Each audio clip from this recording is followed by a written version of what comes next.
তো খেয়াল করো, আজকে হচ্ছে আমরা পড়বো হচ্ছে, আজকের টপিক হচ্ছে ক্রোমোজোম। গত টপিকে আমরা হচ্ছে নিউক্লিয়াস পড়ছিলাম, ঠিক আছে। তো এখন আমরা যেটা পড়বো সেটা হচ্ছে যে ক্রোমোজোমের, আমরা মেইনলি আজকে পড়বো হচ্ছে গঠন, প্লাস ক্রোমোজোমের আবিষ্কার, প্লাস হচ্ছে বিভিন্ন ধরনের হচ্ছে ক্রোমোজোম। এতগুলো টপিক শেষ করতে পারবো কিনা জানি না, ঠিক আছে, কারণ এখানে অনেক বুঝার জিনিস আছে, প্লাস এই জিনিসগুলো যেগুলো পড়বো সেগুলো অনেকটা হচ্ছে কনফিউশনে তৈরি করে আর কি, সবার ভিতর হ্যাঁ বলো। হ্যালো, কথা কথা শুনতে সমস্যা হচ্ছে? আচ্ছা ঠিক আছে, তাহলে চলো আমরা শুরু করে দিই, কারণ আজকের টপিকটা একটু বড়, পুরোটা হয়তো শেষ করতে পারবো না, তারপরে যতটুকু শেষ করা যায়। তো ক্রোমোজোম, ক্রোমোজোম তো একদম যদি সহজ ভাষায় বলো, তাহলে ক্রোমোজোমকে তোমরা কিভাবে ডিফাইন করবা, মানে কিভাবে ব্যাখ্যা করবা? একদম সহজ ভাষায় যদি তোমাকে বলতে বলা হয় যে এক বাক্যে বলো যে ক্রোমোজোম কি, তাহলে কি বলবা? কারো আইডিয়া আছে?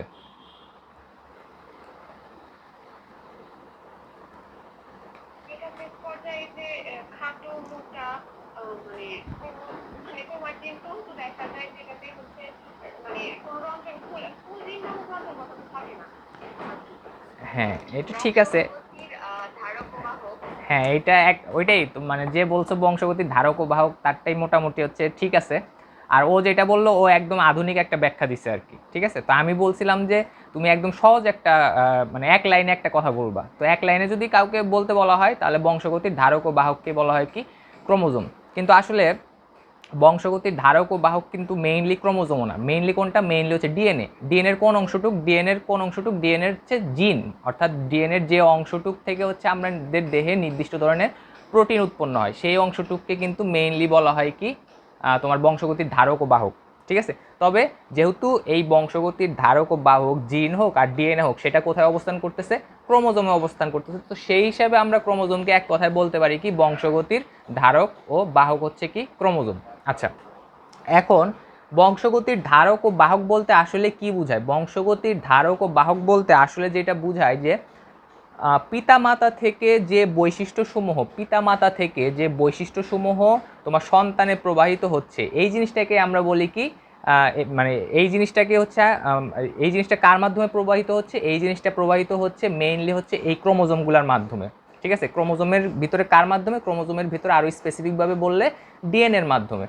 তাহলে এই যে বংশগতির ধারক ও বাহক কার, মানে ধারক ও বাহক আমরা ক্রোমোজোমকে বলি, এটা বলতে আসলে মেইনলি বোঝায় পিতামাতার বৈশিষ্ট্যগুলো এই ক্রোমোজোমের মাধ্যমে অপত্য কোষ মানে কি? সন্তানের ভিতরে প্রবাহিত হচ্ছে। অপত্য কোষ মানে কি? সন্তানের ভিতরে প্রবাহিত হচ্ছে। এই জিনিসটাকে আমরা বলছি কি? বংশগতির ধারক ও বাহক। আর এই কাজটা করে কে? ক্রোমোজোম, ঠিক আছে। তো এটা তো একদম গেল একটা সিম্পল, সবচেয়ে সহজ একটা সরল একটা ব্যাখ্যা ক্রোমোজোমের, বা সরল একটা সংজ্ঞা বলতে পারো। তবে ক্রোমোজোমের যদি আমরা আরেকটু জটিল দিকে যাই বা আরেকটু ডিপে যাই, যেহেতু আমরা এখন ইন্টারে পড়তেছি, তো আমাদের আরেকটু বেশি জানতে হবে। তো ক্রোমোজোমের একটা, মানে একটা জিনিসকে বা একটা বস্তুকে আমরা ক্রোমোজোম তখনই বলতে পারি যখন তার কিছু নির্দিষ্ট বৈশিষ্ট্য থাকে। তো প্রথম বৈশিষ্ট্যটা, আর এইখানে একটা জিনিস মনে রাখতে হবে, ক্রোমোজোম নিয়ে যে আমরা আলোচনা করতেছি, ক্রোমোজোম নিয়ে যে আমরা আলোচনা করতেছি, এইটা কিন্তু আমরা প্রকৃত কোষের যে ক্রোমোজোম, অপ্রকৃত কোষে তো আর কোনো ক্রোমোজোম থাকে না, ঠিক আছে। কারণ কি? অপ্রকৃত কোষে তো নিউক্লিয়াসই থাকে না। বাট অপ্রকৃত কোষেও একটা জিনিস থাকে বা একটা বস্তু থাকে, যেটা কি করে? যেটা হচ্ছে পিতামাতা থেকে, মানে কি তোমার হচ্ছে মাতৃকোষ থেকে বৈশিষ্ট্যগুলা অপত্য কোষে নিয়ে যায়, ঠিক আছে। সেটা নিয়ে আমরা পরে আলোচনা করতেছি, এই টপিকটার পরে ওইটা আলোচনা হবে। তো একটা বস্তুকে কোষের ভিতর, একটা প্রকৃত কোষের ভিতর একটা বস্তুকে আমরা কখন বলতে পারবো সেটা ক্রোমোজোম। তো তার প্রথম বৈশিষ্ট্য থাকতে হবে কি? প্রথম বৈশিষ্ট্য থাকতে হবে যে সেটা নিউক্লিয়াসের ভিতরে থাকতে হবে। বস্তুটাকে কার ভিতর থাকতে হবে? নিউক্লিয়াসের ভিতরে, নিউক্লিয়াসের ভিতরে থাকতে হবে। 2 নাম্বার বৈশিষ্ট্যটা কি হবে? বস্তুটাকে নিউক্লিয়াসের ভিতরে থাকতে হবে। 2 নাম্বার বৈশিষ্ট্যটা হবে এদের অনুলিপন ক্ষমতা থাকবে। এদের কি? অনুলিপন ক্ষমতা সম্পন্ন হবে। অর্থাৎ এরা হচ্ছে অনুলিপন ক্ষমতা সম্পন্ন হবে। অর্থাৎ অনুলিপন বলতে আমরা কি বুঝি জানো কেউ?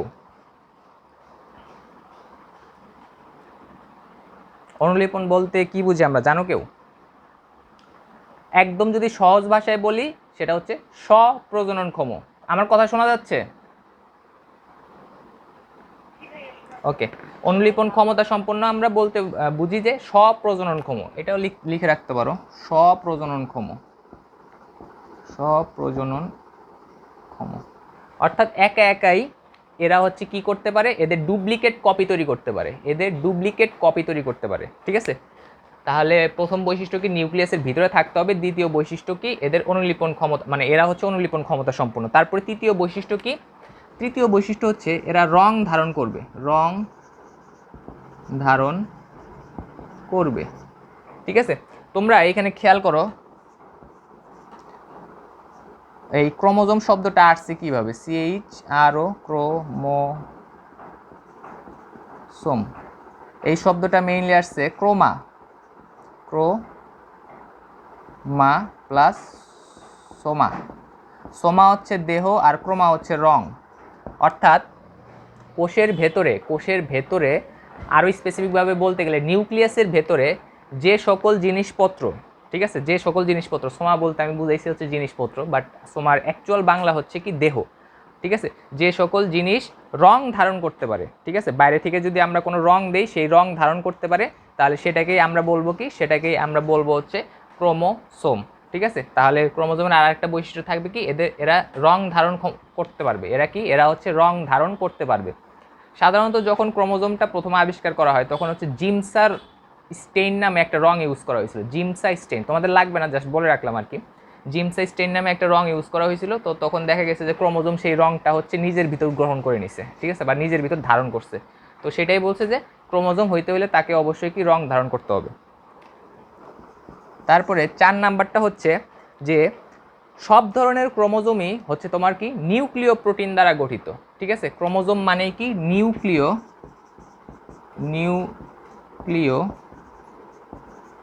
প্রোটিন দ্বারা গঠিত, ঠিক আছে? অর্থাৎ ক্রোমোজোম হইতে হলে তাকে অবশ্যই নিউক্লিয় প্রোটিন দ্বারা গঠিত হইতে হবে। আমরা জানি যে নিউক্লিয় প্রোটিন কি, কয় ধরনের? নিউক্লিয় প্রোটিন হচ্ছে 2 ধরনের, একটা হচ্ছে ডিএনএ, আরেকটা কি, আরেকটা হচ্ছে আরএনএ। নিউক্লিয় প্রোটিন কয় ধরনের? নিউক্লিয় প্রোটিন হচ্ছে 2 ধরনের, একটা কি, একটা হচ্ছে ডিএনএ, আরেকটা হচ্ছে আরএনএ। তাহলে ক্রোমোজোম অবশ্যই ডিএনএ এবং আরএনএ দ্বারা গঠিত হবে। এটা ঠিক যে ক্রোমোজোমের ম্যাক্সিমাম পোর্শনই থাকে হচ্ছে ডিএনএ, খুব কম সংখ্যক পোর্শনই থাকে হচ্ছে আরএনএ। যখন আমরা ক্রোমোজোমের হচ্ছে রাসায়নিক গঠন নিয়ে আলোচনা করব তখন এই ডিএনএ আরএনএ নিয়ে আমরা একটু আলোচনা করব। তবে কিছু কিছু ক্ষেত্রে সেটাকে আমরা কখন, মানে আরএনএ দ্বারাও গঠিত হইতে পারে, ক্রোমোজোমটা আরএনএ দ্বারাও গঠিত হইতে পারে, তবে সেটাকে আমরা কখনো ক্রোমোজোম বলবো না। যেমন ভাইরাসের যে জিনোম বা ভাইরাসের যে বৈশিষ্ট্য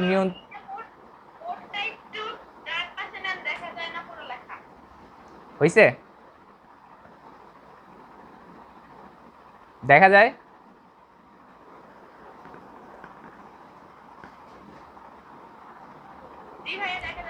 ওকে, তো এটাই বললাম যে নিউক্লিয় প্রোটিন দ্বারা গঠিত হচ্ছে কি ডিএনএ, মানে নিউক্লিয় প্রোটিন বলতে কি বোঝায়, ডিএনএ এবং আরএনএ। তবে ম্যাক্সিমাম ক্ষেত্রে হচ্ছে ক্রোমোজোম ডিএনএ দ্বারা গঠিত হয় এবং কোনো কোনো ক্ষেত্রে আরএনএ দ্বারা গঠিত হইতে পারে, তবে সেটাকে আমরা কখনো ক্রোমোজোম বলি না, ঠিক আছে? সেটাকে আমরা কখনো ক্রোমোজোম বলি না, সেটাকে আমরা বলি কি প্রোক্রোমোজোম। সেটাকে আমরা কি বলি? প্রোক্রোমোজোম, ঠিক আছে? সেটাকে আমরা বলি কি প্রোক্রোমোজোম। অর্থাৎ তোমার ভাইরাসের যে ক্রোমোজোমটা আমরা পাই, ভাইরাসের ভিতরে যে ক্রোমোজোমটা পাই সেটাকে আমরা বলতে পারি কি প্রোক্রোমোজোম। আসলে তোমরা অ্যাকচুয়ালি ক্রোমোজোম আসলে করেটা কি, ক্রোমোজোম হচ্ছে যেহেতু তোমার কি বৈশিষ্ট্য নিয়ন্ত্রণ করে। এখন ভাইরাসের আসলে ক্রোমোজোম বলতে ওরকম সুগঠিত কোনো জিনিস নাই, বাট ভাইরাসের তো অবশ্যই ডিএনএ আছে, আরএনএ আছে, ঠিক আছে? ডিএনএ আছে, আরএনএ আছে, যারা কি তার বৈশিষ্ট্যটাকে নিয়ন্ত্রণ করতেছে, তো সেটাকেও আমরা কি ক্রোমোজোম বলতে পারি, কিন্তু অ্যাকচুয়াল ক্রোমোজোম বলতে পারি না। কারণ কি, তোমার একটা প্রকৃত ক্রোমোজোম হইতে হইলে এই বৈশিষ্ট্যগুলো থাকতে হবে, কিন্তু ভাইরাসের ওই যে তোমার ডিএনএ বা আরএনএর যে খণ্ডক অংশ আছে সেই খণ্ডক অংশ তো আর কখনো তোমার এই বৈশিষ্ট্যগুলো ধারণ করবে না, তো সেটাকে আমরা নাম দিছি কি প্রোক্রোমোজোম। বাট সেটা আবার ক্রোমোজোমের মতোই কাজ করে, কারণ কি ক্রোমোজোমের প্রধান কাজ হচ্ছে বংশগতির বৈশিষ্ট্যের ধারক এবং বাহক। তো ভাইরাসের তো এই আরএনএটা কি করতেছে, মানে আরএনএ ভাইরাসের ক্ষেত্রে আর কি, আরএনএ ভাইরাস যেমন হচ্ছে এই যে তোমার করোনা ভাইরাসই হচ্ছে আরএনএ ভাইরাস, ঠিক আছে, করোনা ভাইরাসই হচ্ছে আরএনএ ভাইরাস। তো সেই আরএনএটা কি করতেছে, আরএনএটা তো তার বৈশিষ্ট্যগুলো একটা মানে একটা ভাইরাস থেকে আরেকটা ভাইরাসে হচ্ছে কি প্রবাহিত করতেছে। তো সেটাকে তো এক হিসাবে আমরা ক্রোমোজোম বলতে পারি, কিন্তু ক্রোমোজোম সে কিন্তু আসলে ক্রোমোজোম না। কারণ কি, ক্রোমোজোম হইতে হলে তো তার এই বৈশিষ্ট্যগুলো থাকা লাগবে, কিন্তু সেটাতে তো সে মানে তার সেই বৈশিষ্ট্যগুলো নাই। তাহলে সেটাকে আমরা অন্য একটা নতুন নাম দিছি, সেটাকে বলছি আমরা প্রো ক্রোমোজোম, মানে কি আদি প্রকৃতির ক্রোমোজোম। ঠিক আছে, আমার কথা কি বুঝতে পারলা? ওকে, এখন আরেকটা জিনিস, তোমার আদি কোষেও ভাইরাস কিন্তু কোনো কোষ না, তারপরে সেখানে কিন্তু আমরা সেই কোষ মানে আরএনএটাকে আমরা বলছি কি প্রোক্রোমোজোম। কিন্তু আদি কোষের ক্ষেত্রেও তো আমরা কোনো ধরনের সুগঠিত ক্রোমোজোম দেখতে পাই না, তো তাদের ক্ষেত্রেও আমরা বলবো কি প্রোক্রোমোজোম। আদি কোষে আমরা পড়ছি না যে আদি কোষে গোলাকার ডিএনএ অণু থাকে, ডিএনএ অণুগুলা কি তোমার সাইটোপ্লাজমে ছড়ানো ছিটানো অবস্থায় থাকে, এটাই তো পড়ে আসছিলাম নাকি, মনে আছে? হ্যাঁ, তাহলে সেটাকেও আমরা বলবো কি প্রোক্রোমোজোম। কারণ কি, তারা এই বৈশিষ্ট্যগুলা ধারণ করে না, তারা এই বৈশিষ্ট্যগুলা ধারণ করে না। আর ক্রোমোজোম হইতে হলে আরেকটা বৈশিষ্ট্য আছে, এটা লিখতে ভুলে গেছি, এটা মুছে দিই। সেটা হলো সূত্রাকার।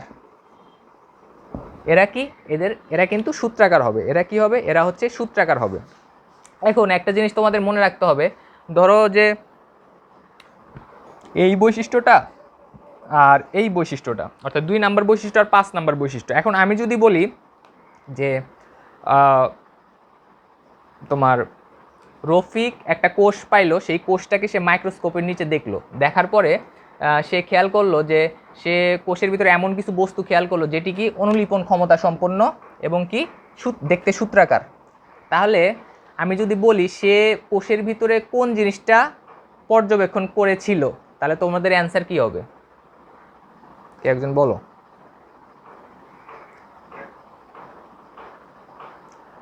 আমার কোয়েশ্চেন কি বুঝতে পারছো? যে রফিক তোমার ইলেকট্রন মাইক্রোস্কোপের নিচে অনুলিপন ক্ষমতা সম্পন্ন এবং সূত্রাকার একটি বস্তু দেখতে পেল। তাহলে রফিকের পর্যবেক্ষণকৃত বস্তুটি কি হতে পারে? কারো আইডিয়া আছে?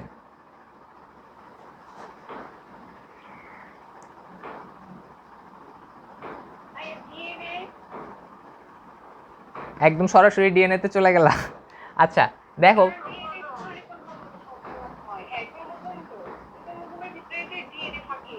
হ্যাঁ কিন্তু একদম সরাসরি তোমরা ক্রোমোজোমের কথা বলবা, ঠিক আছে, প্রথমে ক্রোমোজোমের কথা বলবা। তাহলে খেয়াল করো যে আমার কোশ্চেনের অ্যান্সারটার উত্তর হবে ফার্স্টে কি, ফার্স্টে হচ্ছে ক্রোমোজোম, ক্রোমোজোম। এখন তোমরা একটা যে আরেকটা অঙ্গাণু উপরে আসছিল না, মাইটোকন্ড্রিয়া। মাইটোকন্ড্রিয়ার ক্ষেত্রে কি ছিল, মাইটোকন্ড্রিয়াকে আমরা ফিলা বলতাম। ফিলা মানে কি সূত্রাকার, মাইটোকন্ড্রিয়াও কিন্তু সূত্রাকার ছিল, মাইটোকন্ড্রিয়াও কিন্তু সূত্রাকার ছিল, ঠিক আছে।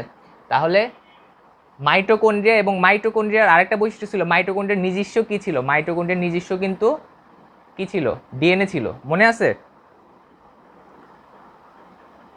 কথা? হ্যাঁ, তাহলে মাইটোকন্ড্রিয়ার নিজস্ব ডিএনএ থাকলে সেও তো নিজস্ব, তারও তো নিজস্ব অনুলিপন ক্ষমতা আছে, তাই না? তাহলে এটার অ্যান্সার তো মাইটোকন্ড্রিয়া হবে, মাইটোকন্ড্রিয়া। এটার অ্যান্সার তো প্লাস্টিডও হবে, প্লাস্টিডও কাছাকাছি, সূত্রাকার, প্রায় দেখতে সূত্রাকার আর কি। তাহলে আমি যে তোমাকে কোয়েশ্চেনটা করছি সেটার অ্যান্সার কিন্তু তিনটাই হয়, ক্রোমোজোমও হয়, মাইটোকন্ড্রিয়া হয়, প্লাস্টিডও হয়। এখন এই তিনটাকে আমি ডিফারেন্সিয়েট করতে পারবো কিভাবে, বা এই তিনটা থেকে আমরা এই মানে ক্রোমোজোমটাই মানে রফিক ক্রোমোজোমটাই দেখছে সেটাকে আমি জাস্টিফাই করব কিভাবে? তাহলে আমাকে বাকি বৈশিষ্ট্যগুলো দেখতে হবে। সেটা কি নিউক্লিয়াসের ভিতরে অবস্থিত, মানে রফিক যে মানে বস্তুটা দেখছে সেটা কি নিউক্লিয়াসের ভিতরে অবস্থিত, সেটা কি রং ধারণ করতে পারে, সেটা কি নিউক্লিয় প্রোটিন দ্বারা গঠিত। যদি এই তিনটা জিনিস আমি জাস্টিফাই করতে পারি যে না, রফিক যে জিনিসটা দেখছে তার সে তার তার বৈশিষ্ট্যগুলোও এই তিনটা বৈশিষ্ট্যের সাথে মিল সম্পন্ন, তাহলে সেটাকে আমরা ক্রোমোজোম বলবো। আর যদি এরকম হয় যে না, এই তিনটা বৈশিষ্ট্যের সাথে মিল সম্পন্ন না, তাহলে সেটা মাইটোকন্ড্রিয়া অথবা প্লাস্টিড হবে। আমার কথা কি বোঝা গেছে? ঠিক আছে, ওকে, না বুঝতে পারলে বইলো। আচ্ছা এখন হ্যাঁ কাছাকাছি বলতে পারো, হ্যাঁ হ্যাঁ, একই একই, কাছাকাছি। তাহলে তোমরা এই যে আমরা যে বৈশিষ্ট্যগুলো পড়লাম ক্রোমোজোমের বৈশিষ্ট্য, এই ক্রোমোজোমের বৈশিষ্ট্য থেকেই কিন্তু আমরা ক্রোমোজোমের সংজ্ঞাটা বলতে পারি। সংজ্ঞাটা কি? কোষস্থ নিউক্লিয়াসের ভিতরে অবস্থিত অনুলিপন ক্ষমতা সম্পন্ন রং ধারণকারী নিউক্লিয় প্রোটিন দ্বারা গঠিত সূত্রাকার বংশগতীয় উপাদান, যা হচ্ছে কি মিউটেশন এবং অন্যান্য প্রকরণ তৈরিতে ভূমিকা পালন করে, মিউটেশন এবং প্রকরণ তৈরিতে ভূমিকা পালন করে, তাকেই কি আমরা ক্রোমোজোম বলতে পারি, যেটা তোমাদের বইয়ে দেওয়া আছে আর কি সংজ্ঞাটা। আমি কিন্তু সংজ্ঞাটা থেকে কিন্তু বৈশিষ্ট্যগুলা আর কি কালেক্ট করছি। ঠিক আছে, সংজ্ঞাটা কি মনে থাকবে না এখন? ওকে, তাহলে এখন যদি আমি আরেকটা কোয়েশ্চেন করি যে ব্যাকটেরিয়াতে নিম্নের কোনটি বিদ্যমান, আরেকটা কোয়েশ্চেন যদি আমি করি ব্যাকটেরিয়াতে নিম্নের কোনটি বিদ্যমান, তো অপশন যদি দেই ক্রোমোজোম, ক্রোমোজোম, ডিএনএ,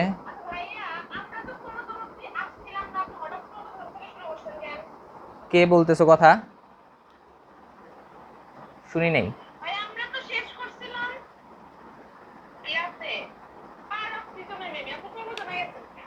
ক্রোমোজোমে গেছি কারণ তোমার নিউক্লিয়াসের ভিডিওটা আমি ওই ক্লাসে ছিলাম না, আমি ওটা আগে ভিডিও করে রাখছিলাম, ওইটা ইউটিউব থেকে দেখে নিতে বলছিলাম, তোমরা কি দেখো না ওইটা?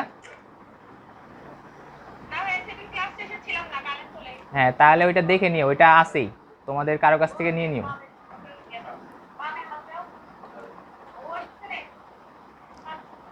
এই কারো মাইক্রোফোন মনে হয় অন আছে, একটু বন্ধ করো, মিউট করে নাও। ওকে, ঠিক আছে, ওই কারো ওই তোমার হচ্ছে বাকি ভাইয়ের কাছে আমি দিয়ে দিছিলাম, ওইটা ওর কাছ থেকে নিয়ে নিও।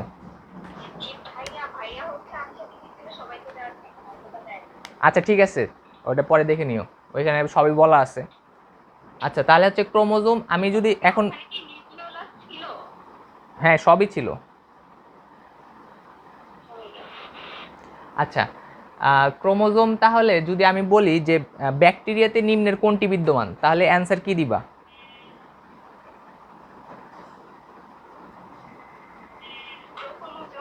তারপর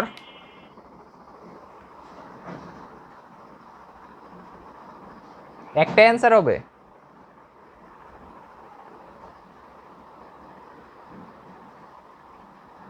ব্যাকটেরিয়াতে তো দুইটাই বিদ্যমান থাকবে, ক্রোমোজোমও বিদ্যমান থাকবে, ডিএনএও বিদ্যমান থাকবে। কারণ কি, ক্রোমোজোম মানেই ক্রোমোজোম হোক ক্রোমোজোম হোক সবই তো ডিএনএ দ্বারাই গঠিত। আমার কথা কি বোঝো নাই? কথা কি বুঝতে পারছো? শোনা যাচ্ছে না? ঠিক আছে, ওকে। তারপরে হচ্ছে আমরা এখন যেটা পড়ব সেটা হলো ক্রোমোজোমের হচ্ছে সংখ্যা বা অবস্থান বা পরিমাণ, আয়তন, আবিষ্কারক, এগুলো একটু সবার লাস্টে পড়বো। তার আগে যেটা পড়বো একটু কঠিন টপিক পড়বো, সেটা হচ্ছে ক্রোমোজোমের গঠন। ক্রোমোজোমের গঠন নিয়ে হচ্ছে আমরা পড়বো।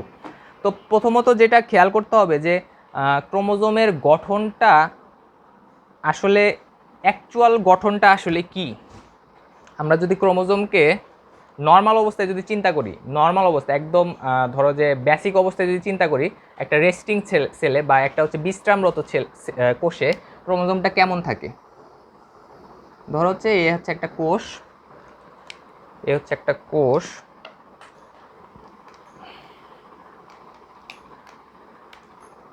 এ হচ্ছে তোমার নিউক্লিয়াস, এই হলো তোমার নিউক্লিওলাস,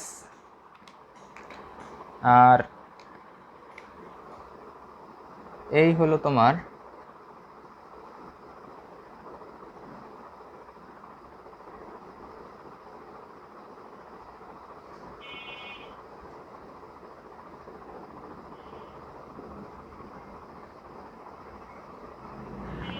এই হলো তোমার ক্রোমোজোম। তাহলে খেয়াল করো আমার ছবিটা যদি ভালো মতো খেয়াল করো, আমি কিছু ক্রোমোজোমের ক্ষেত্রে গাঢ় গাঢ় গাঢ় করে মানে তোমার আঁকাইছি, আর কিছু ক্রোমোজোম হচ্ছে হালকা, কিছু ক্রোমোজোম হচ্ছে নিউক্লিওলাসের ভিতরে অবস্থান করতেছে, কিছু ক্রোমোজোম হচ্ছে নিউক্লিওলাস থেকে বাইরে অবস্থান করতেছে। আমার আঁকানোটা কি খেয়াল করছো? ওকে, এখন আমরা যেটা করব সেটা হচ্ছে ক্রোমোজোম বলতে আসলে কিন্তু ওইভাবে কিছু নাই।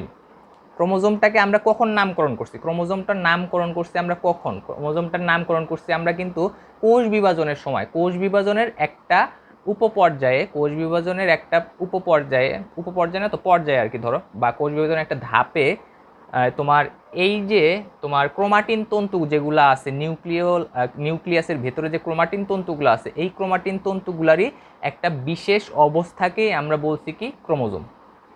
আমার কথা কি বুঝতে পারছো?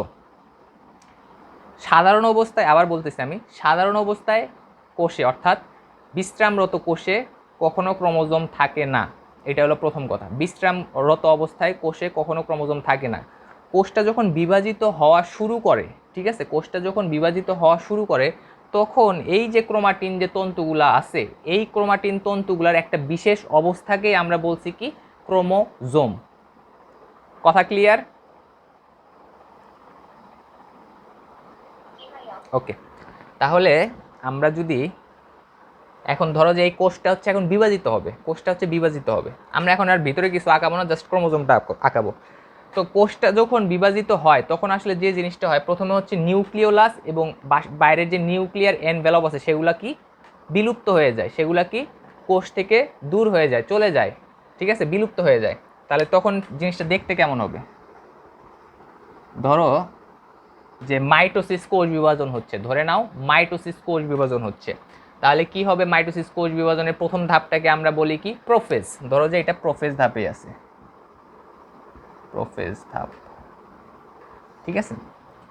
অ্যাকচুয়ালি তোমাদের আরেকটু ক্লিয়ার করে দেই, সেটা হচ্ছে রেস্টিং সেলে যেটা পাই আমরা সেটাকে আমরা কি বলি ক্রোমাটিন। রেস্টিং সেলে অর্থাৎ বিশ্রামরত সেলে, এটা হচ্ছে বিশ্রামরত সেল কোষ, বিশ্রামরত কোষ, এইখানে আমরা যেটা পাবো সেগুলোকে আমরা কি বলবো ক্রোমাটিন। এখানে যেটা পাবো সেটাকে আমরা কি বলবো ক্রোমাটিন। যখনই কোষটা বিভাজন হওয়া শুরু করবে, যখনই কোষটা বিভাজন হওয়া শুরু করবে তখন আমরা তখন ওই কোষের ভিতরে যে জিনিসগুলো পাবো সেটাকে আমরা বলবো কি ক্রোমোজোম। বিশেষ করে প্রোফেজ ধাপে, অর্থাৎ যখনই কোষটা বিভাজন হওয়া শুরু করবে, মানে কি কোষটা যখন প্রোফেজ ধাপে প্রবেশ করবে, ঠিক আছে, প্রোফেজ ধাপে প্রবেশ করবে, তখন আমরা ওই নিউক্লিয়াসের ভিতরে মানে এই নিউক্লিয়াসের ভিতরে ক্রোমাটিন তন্তুর যে অবস্থাটা আমরা পর্যবেক্ষণ করতে পারবো সেটাকেই কি বলবো? সেটাকেই বলবো হচ্ছে আমরা ক্রোমোজোম। ওকে, এখন তাহলে এইখানে ক্রোমোজোমটা তাহলে কি হয়ে যাবে? এই যে সকল ধরনের এই যে সূত্রাকার যে অংশগুলো আছে, ঠিক আছে, এই সূত্রাকার অংশগুলো তখন কি হবে? পেঁচানো শুরু করবে। প্রত্যেকটা সূত্রাকার অংশ কি পেঁচানো শুরু করবে। পেঁচানো শুরু করে কি হবে? ধরো যে এর ভিতরে আমরা কয়টা সূত্রাকার অংশ দিছি, 1টা 2টা 3টা 4টা 5টা 6টা 7টা, তাহলে হচ্ছে এখানে আমরা 7টা মানে ক্রোমাটিন তন্তু আর কি আঁকাইছি। তাহলে 7টা ক্রোমাটিন তন্তুর অবস্থা কি হবে? 7টা ক্রোমাটিন তন্তুর অবস্থা হবে এরকম।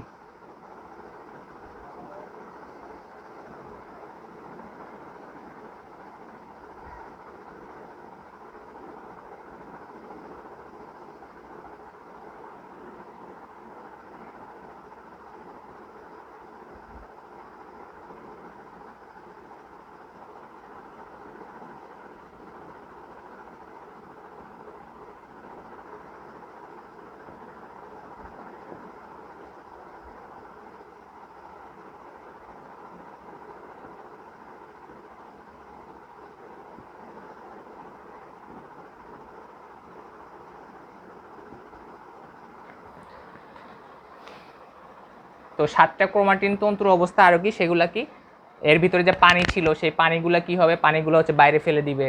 এগুলা কি আর মোটা হবে, খাটো হবে। এই ক্রোমাটিন তন্তুগুলা প্রোফেজ ধাপে প্রবেশের পর কি হবে? মোটা হবে, খাটো হবে, এবং কি হবে? পানি নিজেদের ভিতর যে পানি ছিল সেই পানিগুলা বাইরের দিকে নিক্ষেপ করে দেবে। তখন কি হবে? এটা মোটা হয়ে যাবে, খাটো হয়ে যাবে, ঠিক আছে।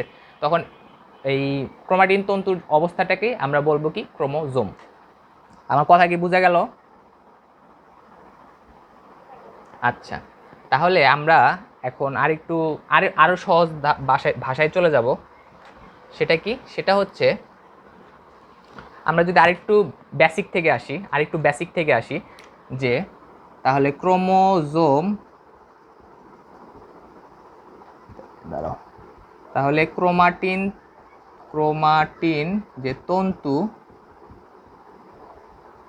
এটা থেকেই কি ক্রোমোজোমের শুরু, ক্রোমোজোম। তাহলে ক্রোমাটিন তন্তুগুলোই মিলিত হয়ে কি তৈরি করে? ক্রোমোজোম তৈরি করে। এখন তাহলে কথা হলো যে ক্রোমাটিন তন্তুকে আবার কে তৈরি করবে? ক্রোমাটিন তন্তু তৈরি হয় মেইনলি ডিএনএ এবং হিস্টোন প্রোটিন দ্বারা। তাহলে ক্রোমাটিন তন্তু কি দিয়ে তৈরি হবে? ডিএনএ এবং হিস্টোন প্রোটিন দিয়ে। ঠিক আছে, তাহলে এইটাকে যদি আমি আঁকানোর ট্রাই করি, তাহলে কেমন দেখা যায়? তো ডিএনএ আসলে কি? ডিএনএ হচ্ছে, ধরো এই হচ্ছে একটা ডিএনএ, ঠিক আছে, এই হলো একটা ডিএনএ। এখন তোমার মনে রাখতে হবে, আমরা এটা ডিএনএ পড়ার সময় পড়বো অথবা ক্রোমোজোমের যখন রাসায়নিক গঠন আলোচনা করব। আজকে এই লেকচারে হয়তো শেষ হবে না, আমরা যখন হচ্ছে নেক্সট লেকচারে যাব তখন হচ্ছে ক্রোমোজোমের রাসায়নিক গঠন নিয়ে আলোচনা করব, তখন হচ্ছে ডিএনএর এই গঠনটা নিয়ে আরও কয়েকবার আলোচনা করা হবে। তো এইখানে আসলে দেখতে কেমন হয়? ধরো যে আমি এই অঞ্চলটুককে যদি তোমার মানে টেনে লম্বা করি, ঠিক আছে, এই অঞ্চলটুককে টেনে লম্বা, এগুলো তো প্যাঁচানো অবস্থায় আছে, তো এই প্যাচটাকে ছাড়াইয়া আমরা টেনে লম্বা করলাম, তাহলে দেখতে কেমন হবে? দেখতে হচ্ছে এরকম হবে। ঠিক আছে, এই প্রত্যেকটাকে একটা করে কি বলা হয়? স্ট্র্যান্ড।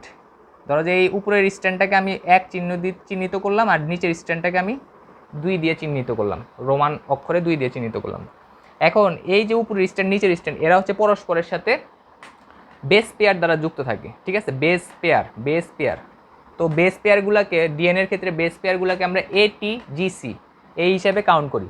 অ্যাডিনিন, ঠিক আছে, টিতে কি থাইমিন, জিতে AT, তারপরে কি জিতে হচ্ছে গুয়ানিন, আর সিতে কি ATGC, সিতে হচ্ছে সাইটোসিন। ঠিক আছে, তো আমরা হচ্ছে এই মানে বেস পেয়ার দিয়ে হচ্ছে চিহ্নিত করি। ঠিক আছে, আচ্ছা, এইটুকের ভিতর কারোর কোনো সমস্যা আছে? এইটুকের মধ্যে কারো কোনো সমস্যা আছে? ওকে, এইখানে আসলে হয় কি দেখো, এইখানে আসলে হয় যেটা বললাম যে বেস পেয়ারগুলা কি দিয়ে চিহ্নিত করছি?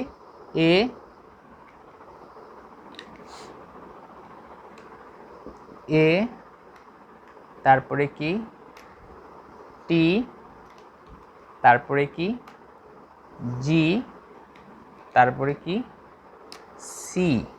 এই সিরিয়ালটা একটু মনে রাখতে হবে, ATGC। তো এইখানে হয় কি, এই প্রত্যেকটা অংশে ধরো যে এই হলো আমার হচ্ছে একটা স্ট্র্যান্ড, ডিএনএর একটা স্ট্র্যান্ড। ঠিক আছে, এইটাকে এইখানে থাকলো কি এ বেস পেয়ার, এইখানে থাকলো কি এ বেস পেয়ার, তারপরে ধরে নাও তারপরে আছে তোমার টি বেস পেয়ার। ঠিক আছে, তারপরে ধরে নাও তারপরে আবার আছে হচ্ছে তোমার এ বেস পেয়ার। ঠিক আছে, সরি, এ বেস পেয়ার, তারপরে আবার ধরে নাও তারপরে আছে হচ্ছে জি বেস পেয়ার। বেস পেয়ার না, তো আসলে জি বেস। ঠিক আছে, বেস পেয়ার না, জি বেস। ঠিক আছে, ধরে নাও এখানে জি বেস আছে। এখন সবচেয়ে মজার বিষয়, আমি কিন্তু জাস্ট এখানে একটু হালকা করে টাচ দিয়ে যাচ্ছি, এখানে কিন্তু আমি পড়াচ্ছি না, কারণ এটা নিয়ে আরও আলোচনা আছে। এই পরের টপিকটুক পুরাটাই হচ্ছে শুধু এটা নিয়ে আলোচনা। শুধু আমি বলতেছি যে এখানে আসলে কি কি থাকে, ডিএনএটাকে আজ যদি আমি সোজা করি তাহলে ওইখানে আমরা কি কি দেখতে পাবো। তো ওইখানে হচ্ছে আমরা এই জিনিসগুলো দেখতে পাবো। তো সবসময় মনে রাখবা এর সাথে সবসময় অপোজিট যে স্ট্র্যান্ড আছে, এইটা একটা স্ট্র্যান্ড, আবার লিখে দিই, এইটা একটা স্ট্র্যান্ড, এইটাও একটা স্ট্র্যান্ড। ঠিক আছে, তো এর সাথে সবসময় মনে রাখবা, এর সাথে সবসময় থাকে কি টি, তাহলে অপোজিট স্ট্যান্ডে কি থাকবে? টি। আর তাহলে এর সাথে যেহেতু সবসময় টি থাকে, তাহলে উপরের স্ট্যান্ডে টি আছে, তাহলে নিচের স্ট্যান্ডে কি হবে? উপরের স্ট্যান্ডে আছে টি, তাহলে নিচের স্ট্যান্ডে কি হবে? এ। তাহলে নিচের স্ট্যান্ডে হবে কি? এ। তাহলে আবার উপরের স্ট্যান্ডে আছে এ, তাহলে নিচের স্ট্যান্ডে কি হবে? টি। তাহলে নিচের স্ট্যান্ডে হবে কি আবার টি। তাহলে উপরের স্ট্যান্ডে আছে আবার জি, আমরা জানি কি জি এর সাথে সবসময় থাকে কি সি, তাহলে নিচের স্ট্যান্ডে হবে কি? সি। ঠিক আছে, অর্থাৎ ডিএনএ অণুর ভিতরে এই যে বেসগুলা যেগুলো আছে, ঠিক আছে, নাইট্রোজেন যে বেসগুলো আছে, এই বেসগুলা পরস্পরের সাথে এইভাবে আড়াআড়িভাবে যুক্ত থাকে, আড়াআড়িভাবে পরস্পরের সাথে যুক্ত থাকে। ঠিক আছে, যুক্ত থেকে এরকম একটা ডাবল হেলিক্স মডেল গঠন করে, এরকম একটা ডাবল হেলিক্স মডেল গঠন করে। ঠিক আছে, এইটুকু বুঝতে তো কারো কোনো সমস্যা নাই নাকি? কারণ এইটার কাজ কিন্তু আছে সামনে এইটুক। ওকে, ঠিক আছে, তাহলে এই হচ্ছে আমার ডিএনএ, ডিএনএর সাথে যুক্ত হলো আমার কি হিস্টোন প্রোটিন। এখন এইটা কিভাবে যুক্ত হয় এটা একটু আমার জানতে হবে। আচ্ছা, এইটুক জানার আগে আমরা এইটুকু আগে মনে রাখো যে ডিএনএর সাথে কি হিস্টোন প্রোটিন যুক্ত হয়। হিস্টোন প্রোটিন যুক্ত হওয়া তাহলে সেটাকে আমরা কি বলি, ক্রোমাটিন তন্তু। ক্রোমাটিন তন্তু অনেকগুলা, মানে অনেকগুলো না, একটা ক্রোমাটিন তন্তু অনেকবার প্যাচ খেয়ে খেয়ে খেয়ে খেয়ে কি হয়, ক্রোমোজোমে রূপান্তরিত হয়। ঠিক আছে, এখন তোমরা বলতে পারো এক ধরনের প্রোটিন, আমি বলবো একটু পরেই বলবো, সমস্যা নেই। এখন তোমরা বলতে পারো যে এই হিস্টোন প্রোটিনের আসলে দরকার কি। হিস্টোন প্রোটিনের দরকার হচ্ছে, ক্রোমোজোম কিন্তু আসলে, ক্রোমোজোম বলতে ডিএনএ কিন্তু আসলে অনেক লম্বা। ডিএনএ কি, ধরো যে আমার নিউক্লিয়াস হচ্ছে এইটুক, ধরে নাও কোষের নিউক্লিয়াস তো আরও ছোটো, কোষের নিউক্লিয়াস আমি ধরলাম এইটুক। এখন ধরো যে একটা ডিএনএ অণু আছে এত বড়, একটা ডিএনএ অণু আছে এত বড়, তাহলে এত বড় ডিএনএ অণুকে আমি এইটুকের ভিতর কেমনে কেমনে হচ্ছে মানে মানে কি করব, আটাবো কেমনে, ঠিক আছে, এর ভিতরে হচ্ছে কেমনে ঢুকাবো এত বড় ডিএনএ অণুকে। এটা তো একটা চিন্তার বিষয়, তাই না, যে এত বড় একটা ডিএনএ অণুকে আমি এর ভিতর কেমনে আটাবো, চিন্তার বিষয় না। ধরো যে আমার কাছে একটা হেডফোন আছে, এই যে আমার কাছে হচ্ছে হেডফোন, তাহলে হেডফোনই ধরে নাও যে এটা একটা ডিএনএ অণু, হেডফোন ধরে নাও এটা একটা কি ডিএনএ অণু, ঠিক আছে। তো এই ডিএনএ অণুকে যদি আমি এর ভিতর পেঁচাইতে চাই তাহলে কি দরকার, খেয়াল করো, আমি যদি আমার হাতের মার্কারটাকে সাথে যদি এই জিনিসটাকে এইভাবে পেঁচাই, হাতের মার্কারের সাথে যদি এই জিনিসটাকে এইভাবে পেঁচাই, এইভাবে পেঁচাই, তাহলে খেয়াল করো এত বড় জিনিসটা আমি এইটুকের ভিতর পেঁচাই ফেলছি। পেঁচাই কি দেখো তো, এখন কি অত বড় জিনিসটা, অর্থাৎ অত বড় তারটা কি এই এই ছোট্ট একটা জায়গার ভিতর কি এটে গেল না। সেম কাজটাই করে হচ্ছে কি হিস্টোন প্রোটিন। হিস্টোন প্রোটিন কি করে এখানে, হিস্টোন প্রোটিন হচ্ছে, ধরো যে এই হলো আমার ডিএনএ অণু, এই হচ্ছে আমার ডিএনএ অণু। তো এই ডিএনএ অণুটা কি করে, এই ডিএনএ অণুটা ধরো যে এই হচ্ছে আমার হিস্টোন প্রোটিন, এই হচ্ছে আমার হিস্টোন প্রোটিন, এইচ দ্বারা চিহ্নিত করলাম। এই ডিএনএ অণুটা কি করবে তখন, এই ডিএনএ অণুটা তখন, এই ডিএনএ অণুটা তখন, ধরো যে এই হচ্ছে ডিএনএ অণু, এই ডিএনএ অণুটা তখন কি করবে, এই হিস্টোন প্রোটিনের চারদিকে পেঁচায় ধরবে। ঠিক আছে, তাহলে খেয়াল করো যে হিস্টোন প্রোটিনের চারদিকে যখন সে পেঁচায় গেল তখন কি তার দৈর্ঘ্যটা অনেক কি ছোট হয়ে গেল না, মানে কি কম জায়গায় এত বিশাল একটা দৈর্ঘ্য কি এটে গেল না। ঠিক আছে, হিস্টোন প্রোটিনের কাজটা হচ্ছে এইটা, যে ক্রোমোজোমকে সে ধারণ করবে, ক্রোমোজোমকে সে কি দৃঢ়তা প্রদান করবে, এবং কি ক্রোমোজোমের মানে অধিক দৈর্ঘ্যকে সে কি কম দৈর্ঘ্যের ভিতরে নিয়ে আসবে, এবং সে কি সেটা হচ্ছে নিউক্লিয়াসের ভিতরে যাতে ফিট খায়, অর্থাৎ নিউক্লিয়াসের ভিতরে যাতে সে ফিট হয়, এইভাবে একটা কি দৈর্ঘ্যে রূপান্তর করবে। আমার কথা কি বোঝা গেল?